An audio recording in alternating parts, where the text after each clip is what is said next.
یہ ہے جی مسجد ابو بکر صدیق۔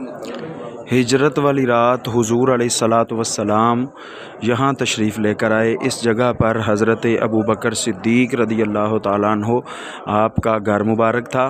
یہ وہ مبارک مسجد ہے جہاں پر صدیق اکبر رضی اللہ تعالیٰ عنہ آپ کا گھر تھا مکۃ المکرمہ میں، اور حضور علیہ الصلاۃ والسلام رات کے وقت جب یہاں تشریف لے کر آئے تو سبحان اللہ کیسا وہ سما ہوگا جب حضرت صدیق اکبر رضی اللہ تعالیٰ عنہ پہلے سے ہی سامان باندھ کر حضور کا انتظار کر رہے ہوں گے، اور نبی پاک علیہ الصلاۃ والسلام تشریف لے کر آئے اور پھر ہجرت کا سفر جو ہے وہ یہاں سے شروع ہوا۔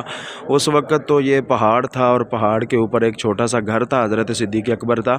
اب تو بہت بڑی مسجد جو ہے یہ بنا دی گئی ہے یہاں پر، اور یہ بہت بڑا ایک ٹاور جو ہے وہ بنا دیا گیا ہے، ہلکن ٹاور مکۃ المکرمہ میں، اس کے اوپر جو ہے یہ مسجد ہے۔ یہاں پر آپ زیارت کر سکتے ہیں، یہاں سے بڑا پیارا خوبصورت ویو جو ہے وہ نظر آتا ہے مسجد الحرام کا بھی، جو اللہ تعالیٰ کا گھر ہے۔ جی یہ دیکھیں وہ سامنے والا جو دروازہ ہے حرم پاک کا مسجد الحرام کا، وہاں سے حضور تشریف لے کر آئے تھے، تو یہاں صدیق اکبر کے دروازے پر میرے کریم نبی علیہ الصلاۃ والسلام پہنچے۔ سبحان اللہ کیسا وہ لمحہ ہوگا، کیسا وہ مقام ہوگا جب حضور یہاں سے چل کر آئے اور یہاں ابو بکر صدیق کا دروازہ تھا، وہاں پر حضور پہنچے تو دروازہ پہلے ہی کھلا ہوا تھا اور یار جو ہے وہ یار کے انتظار میں بیٹھا ہوا تھا۔ حضور نے فرمایا ابو بکر تیار ہو، تو صدیق اکبر عرض کرنے لگے یا رسول اللہ میں تو پہلے سے ہی سامان باندھ کر آپ کا انتظار کر رہا تھا۔ سارے یار حضور دے سونے نے، پر یار غار دیاں کیا باتاں نے، کیتا پیار نبی نال بڑیاں نے، پر دے پیار دیاں کیا باتاں نے۔ سبحان اللہ، ہجرت کے سفر کی یہاں سے ابتدا ہوئی، اور حضور صدیق کو لے کر، یا ایسے کہوں کہ صدیق حضور کو لے کر 3 دن اور 3 راتوں کے لیے غار ثور کی طرف چل پڑے۔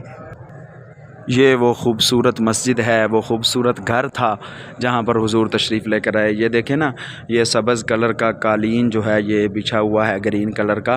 اس کی وجہ بھی یہ ہے کہ جب حضور رات سے پہلے دن کو 12 بجے صدیق اکبر کے گھر آئے تھے کہ آج رات کو ہم نے نکلنا ہے، تو اس وقت نبی پاک علیہ الصلاۃ والسلام آپ نے سبز کلر کی چادر جو ہے وہ اوڑھی ہوئی تھی۔ اللہ تعالیٰ سب کو یہ پاک اور مقدس و معطر جگہیں دیکھنا نصیب فرمائے، اور اللہ کریم سب کو اپنے گھر بیت اللہ کی اور نبی پاک علیہ الصلاۃ والسلام کے پیارے گنبد خضرا کی زیارت اور حاضری نصیب فرمائے۔ صدیق اکبر تیریاں وفاواں سانو یاد نے، چارے یار نبی دے سونے کوئی نہیں ہوئے نہ یاراں ورگا، نہ کوئی ہویا نہ کوئی ہونا انہاں جان نثاراں ورگا، نہ اس دھرتی پیدا کیتا انہاں 4 یاراں ورگا، اعظم شان صدیق کی پوچھنا ہے اکو یار ہزاراں ورگا۔